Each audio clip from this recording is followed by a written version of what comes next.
taho 'yan mata ba kamar kini kan gona.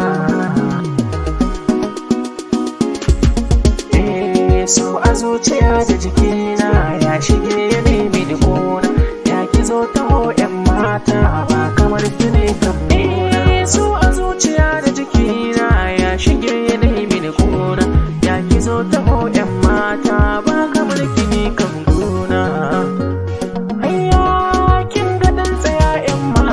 Kalli labarin zuciyata tun da shaida zancen zuci tun a fuska za a fahimta. Da garin kyasa yan farko sun ya kame zuciyata, ya riga da ya mini tarko zo ki fita ni 'yan mata.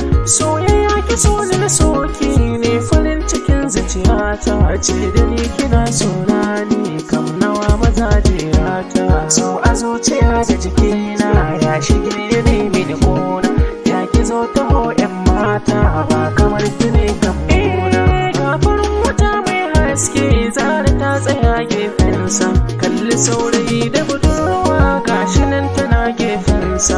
Ga su ga furanni kore sun tsaya suna kallonsa, gashi sun shige duniyar so sun tsaya suna tukinsa. Kin fi ma furannin kyawu in akwai kiban kallonsa, kalli kyalkyalin fuskar kin wuce su duk 'yan mata. So a zuciya da jikina ya shige ya nemi da gona, ya ki zo taho 'yan mata ba kamar kini kan gona. Mai farin idanu mai kyawun da biyuwa a misalta, sannan 'yar fara kyakkyawa mai zubin sufa da nagarta. Akan ki ba da koyon haufi na sani akwai ki da tsafta.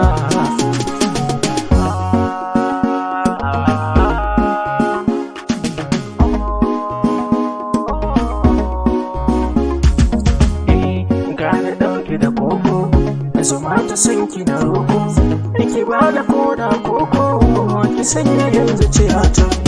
Akan ki banyan dako kudin auren ki na dauko, gidan ku ki mana rako in ga da abba har ummina. Bibi na sake a zuci ke ma ki sani a zuci, in karki bari na kunci ke ce cikon rayuwata. So a zuciya da jikina ya shige ya nemi da kona, ya ki zo taho 'yan mata ba kamar kini kan gona.